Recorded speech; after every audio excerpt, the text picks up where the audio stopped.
Epistle to the Romans, Volume 2, Session 9， 罗马人书注释卷2第9讲。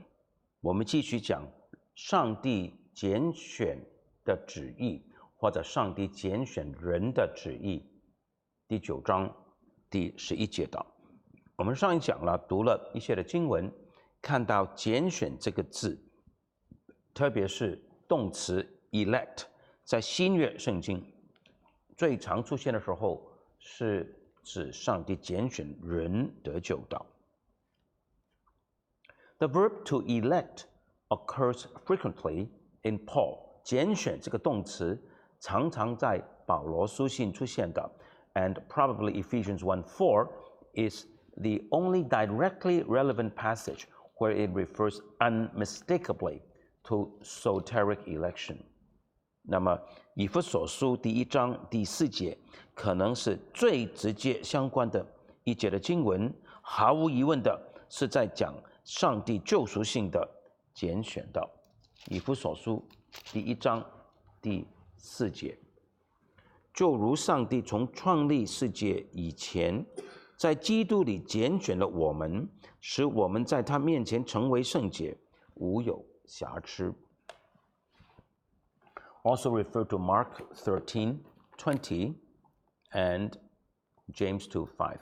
另外，参考马可福音第13章第20节。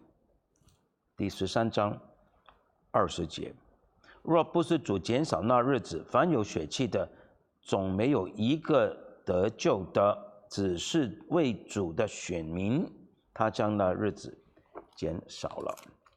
James Chapter 2, Verse 5， 雅各书第2章第5节。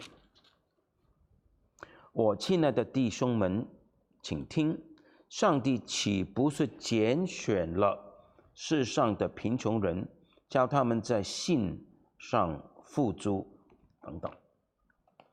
This application of the term in its various forms to the election unto salvation makes it indefensible to understand it in another sense unless there is a compelling contextual reason。 圣经用这个字的不同形式指救赎性的拣选，因此除非经文上下文有冲突的理由，不然的话，若从其他意义上去理解拣选呢，是没有圣经根据的。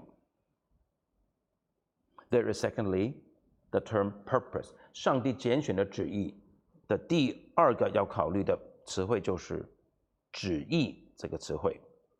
This term, when used with reference to God uniformly, denotes the determinate will of God。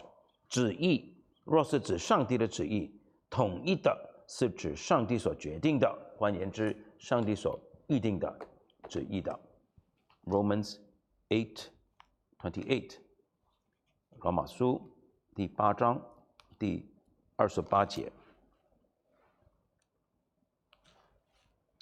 我们晓得万事都互相效力，叫爱上帝的人得益处，就是按他旨意被召的人。新译本就是按他旨意蒙召的人。Ephesians 1:11， 以弗所书第1章第11节，我们也在他里面得了基业，这原是那位随己意行作万事的，照着他旨意所预定的。新译本，那凭着自己旨意所计划而行万事的，按照他预先所安排的，预定我们在基督里得基业。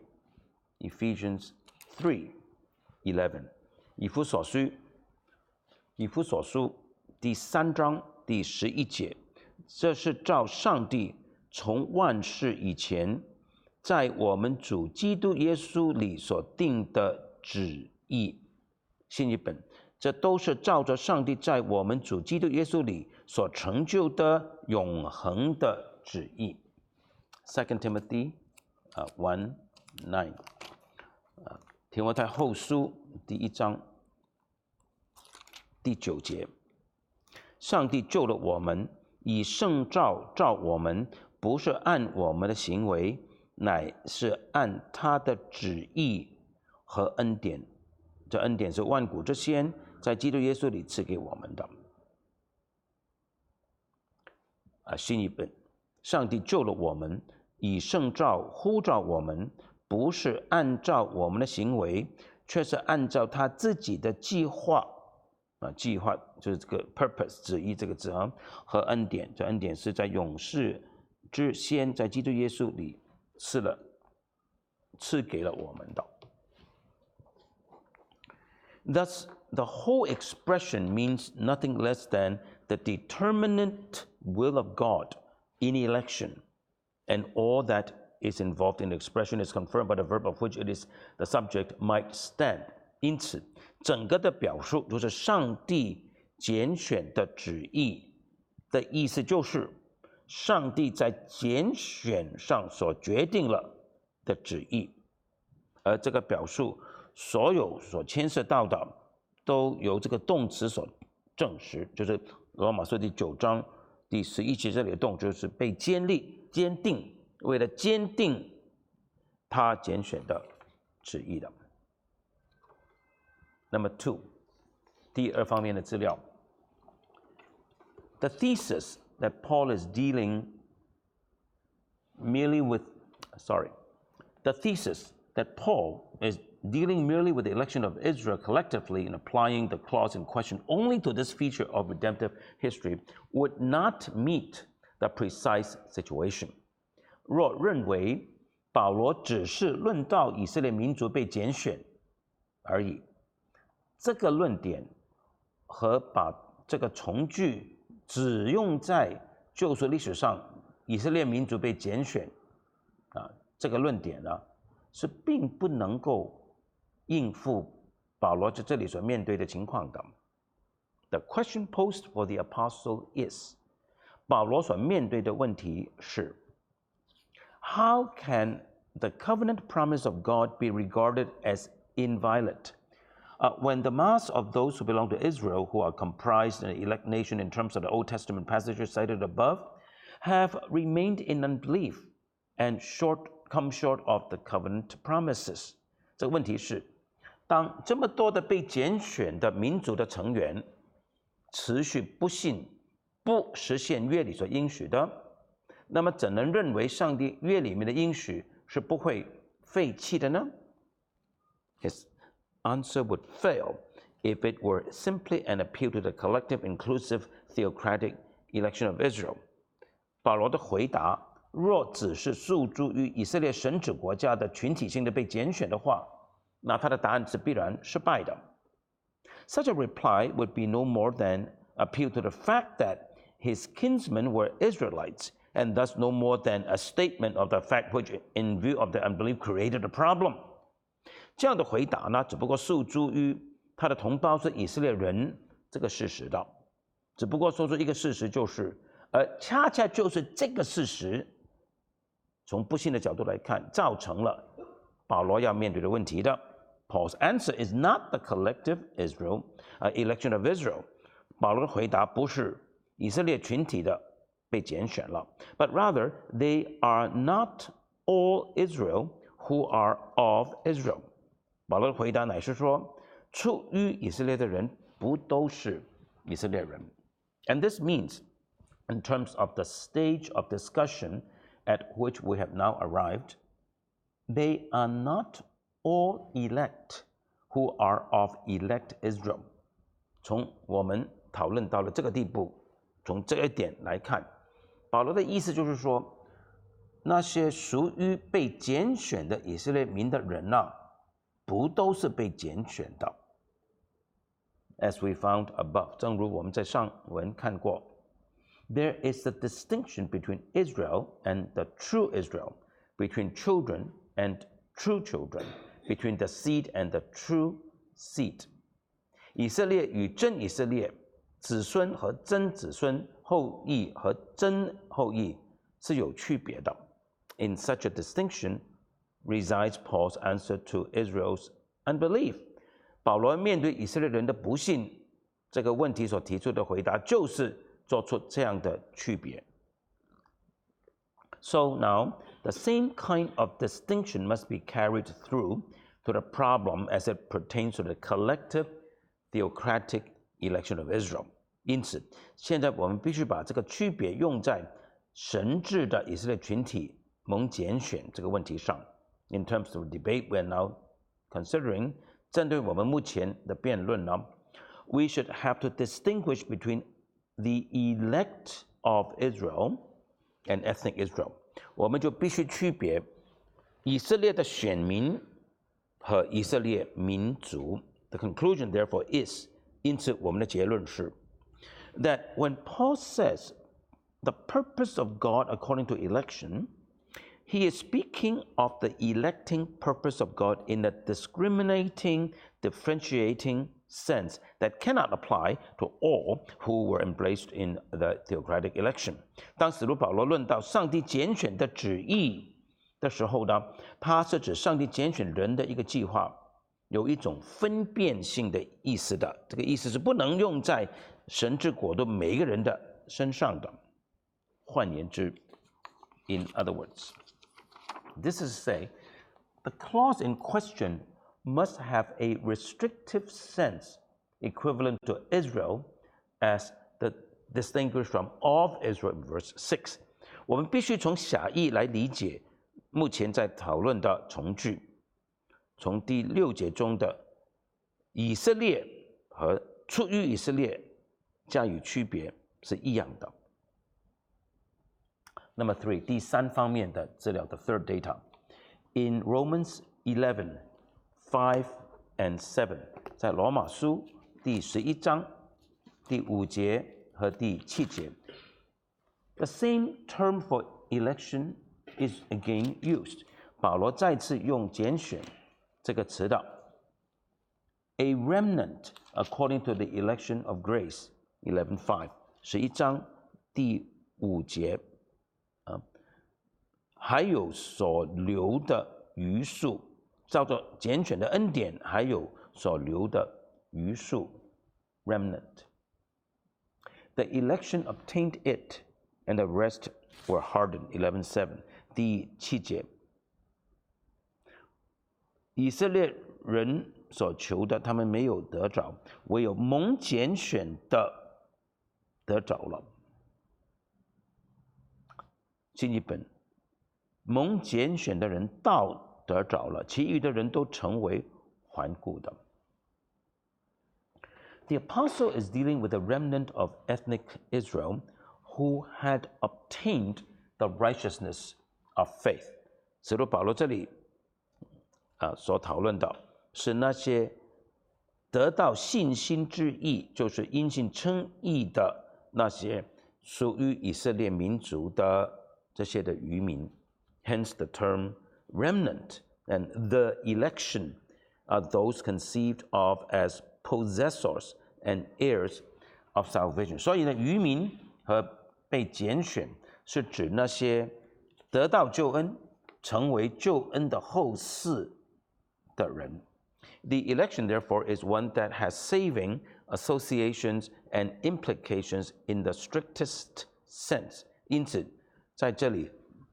拣选是有着得救的狭义上的联想和含义的 and must be distinguished from the election that belongs to Israel as a whole. 因此呢，必须与拣选整个以色列民族是要区别的。It is this concept of election that accords with the requirement of Paul's argument in 9:11 and its context. 唯有这个的拣选的观念符合保罗第9章11节的论点，而且唯有这个观点与上下文是一致的。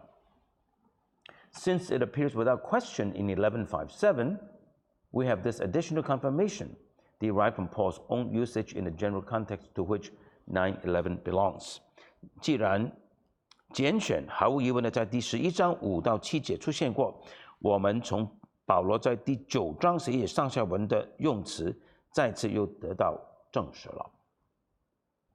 Data number 4， 第4方面的资料。The clause, not of works, but of him that calleth, is closely related to the clause in question. 不是出于行为，乃是出于呼召那一位。这个从句呢，都与我们目前所讨论的从句是有密切的关系的。Whatever may be the precise connection, the two clauses are intended to express correlative ideas. 不论这两个从句之间的关系是什么，它们的用意是要表达相关的概念的。But calling in Paul's usage, when the call of God is in review and when applied to the matter of salvation, is the effectual call to salvation. 不过，根据保罗的用词法，呼召这个词，特别是指上帝呼召的时候呢，在救恩上用呼召的时候呢，是指有效的恩召，有效的使人的救导。有很长的一系列的经文 ，Romans 8:30，罗马书第8章第30节，预先所定下的人又召他们来，所召来的人又称他们为义，所称为义的人又叫他们的荣耀。Romans 9:24，罗马书第9章24节，这器皿就是我们被上帝所造的，不但是从犹太人中，也是从外邦人中。这有什么不同呢？这有什么不可呢？1 Corinthians 1:9，哥林多前书第1章第9节，上帝是信实的，你们原是被他所召，好与他儿子我们的主耶稣基督一同得分。1 Corinthians chapter 7 verse 15，哥林多前书第7章第15节。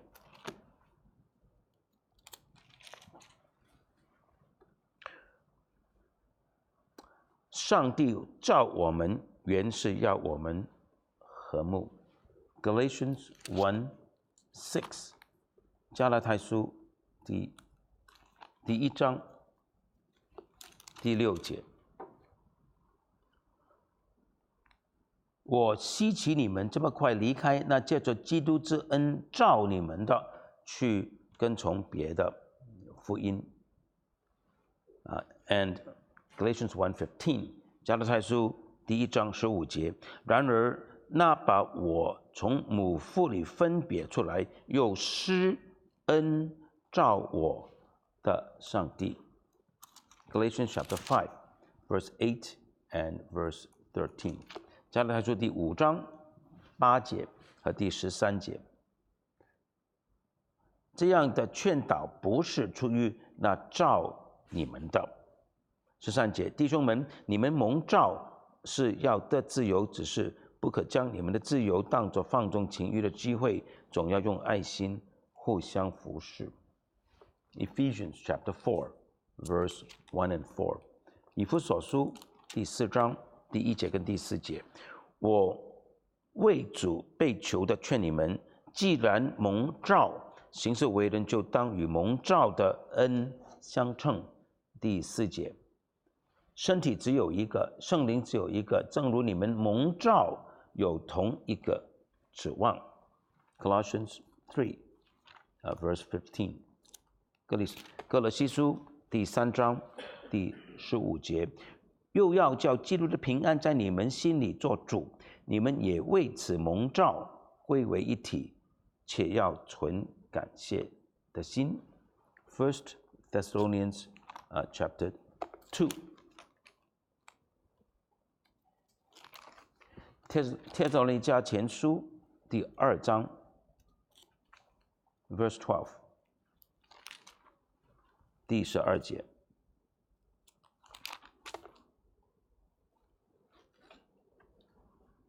要叫你们行事对得起那召你们进他国得他荣耀的上帝。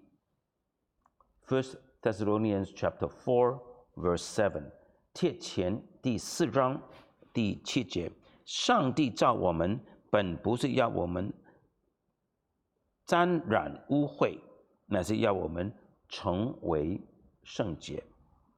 chapter 5, verse 24。帖前第5章第24节。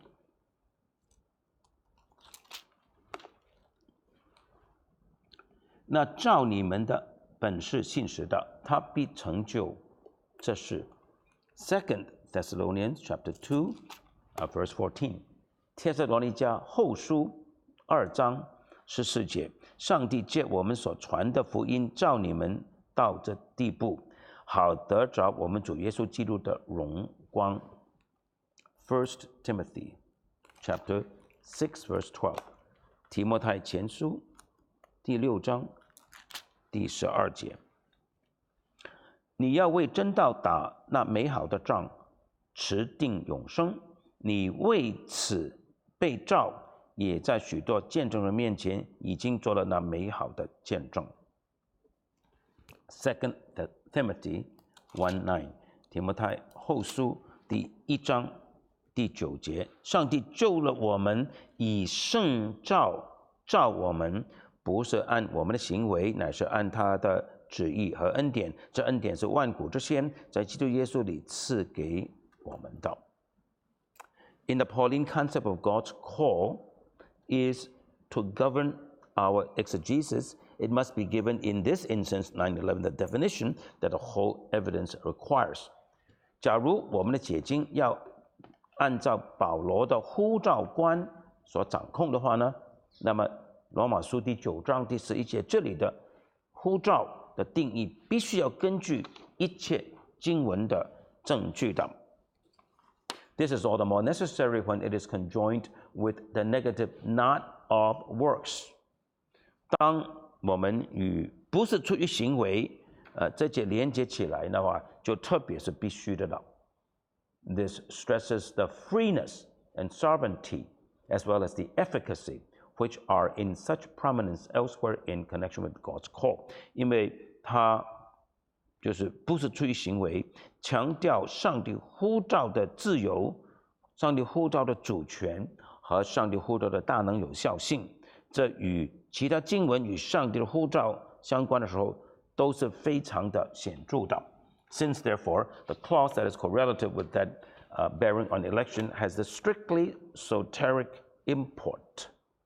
The purpose of God according to election cannot be given any lower significance and understood of election merely to a privilege such as Israel as a people enjoyed. 因此，这个从句既然与救赎性的拣选有相关，上帝拣选的旨意就不能有更弱的意义，不可以把拣选仅仅理解为以色列民所享有的特权而已。For all these reasons， 为了基于上述所有的原因 ，the interpretation which bears the election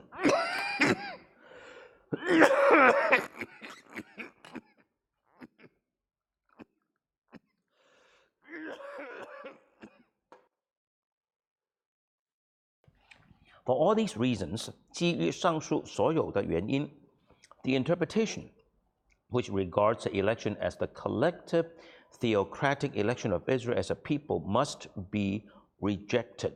我们必须拒绝这种理解，就是拣选是指上帝神治以色列民被拣选这个理解，我们必须拒绝它。And the purpose of God according to election will have to be understood as the electing purpose that is determinative of and unto salvation. 上帝拣选的旨意必定是指决定人得救、使人得救的这个拣选的计划。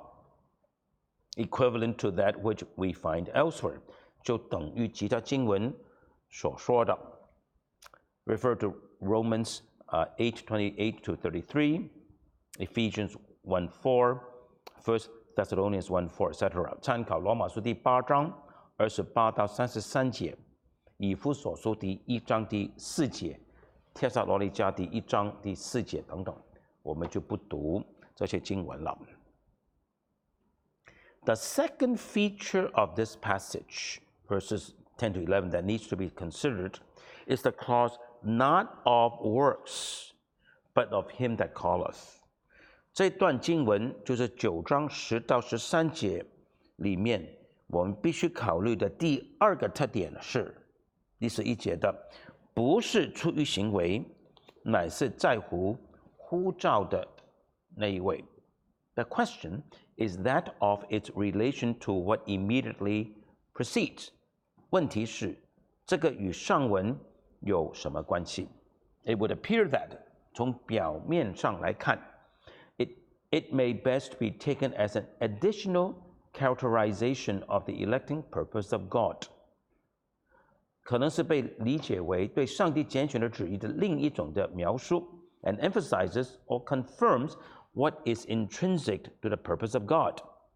强调而且证实上帝计划的本质 namely, that it does not proceed from nor is conditioned by the human will, but by the determinate will of God.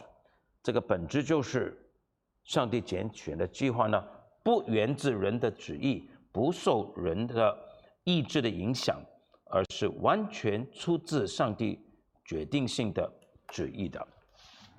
Refer to Ephesians chapter 1, verses 5 and 11.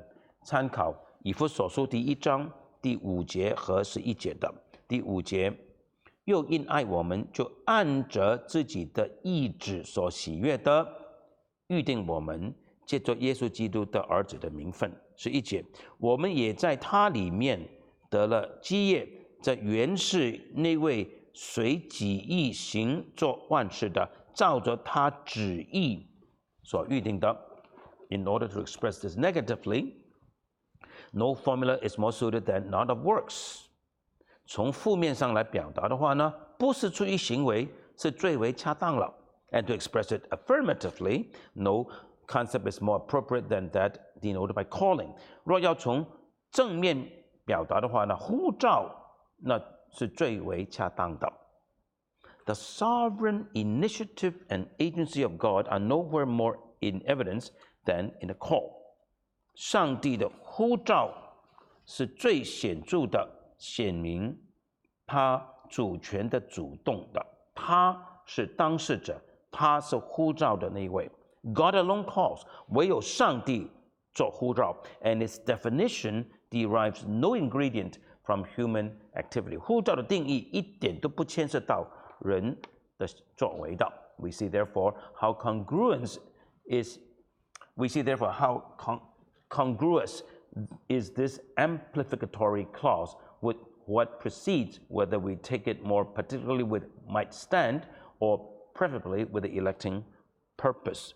因此我们看到这个把前文扩大的这个从句是多么的符合上文，不论我们把这个从句与为要坚定连接起来，或者与上帝拣选的旨意连接起来。The third feature, sorry, 我们下次继续来讲这一段经文第3个特点。